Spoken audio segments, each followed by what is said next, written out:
Representative Daniel Goldman, Democrat, New York, clashed with House Oversight Committee Chairman James Comer, Republican, Kentucky, on Wednesday over allegations of corruption involving President Joe Biden and his son.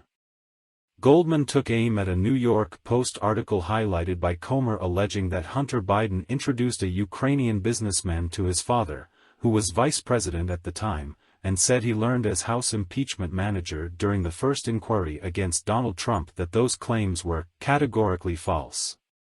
The very first paragraph says Hunter Biden introduced his father to a top executive at a Ukrainian energy firm less than a year before the elder Biden pressured government in Ukraine into firing a prosecutor who was investigating the company, Goldman said.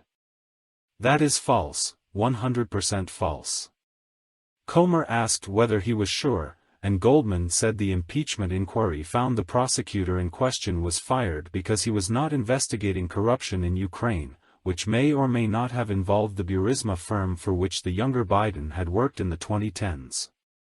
The fact that Joe Biden fired, consistent with every U.S. policy in every European country, the prosecutor general in Ukraine because he did not prosecute corruption, including at companies like Burisma, has been proven over and over and over, Goldman said.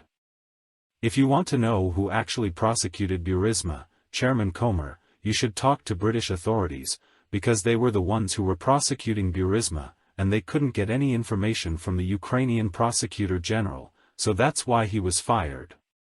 So, right off the top, this very first paragraph of this so-called bombshell story is completely false, he added.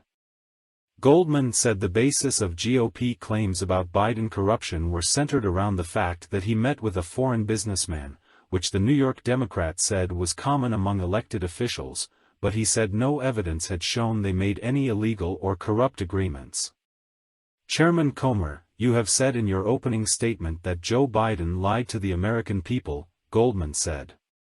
That is all bold accusation, and so far we've seen no actual evidence of any lies or any support for Joe Biden being involved in anything having to do with Ukraine other than promoting U.S. foreign policy, and I hope you are not abusing the power as chairman of this committee and that you are not wasting taxpayer dollars on a fishing expedition into the civilian child of a president for political purposes.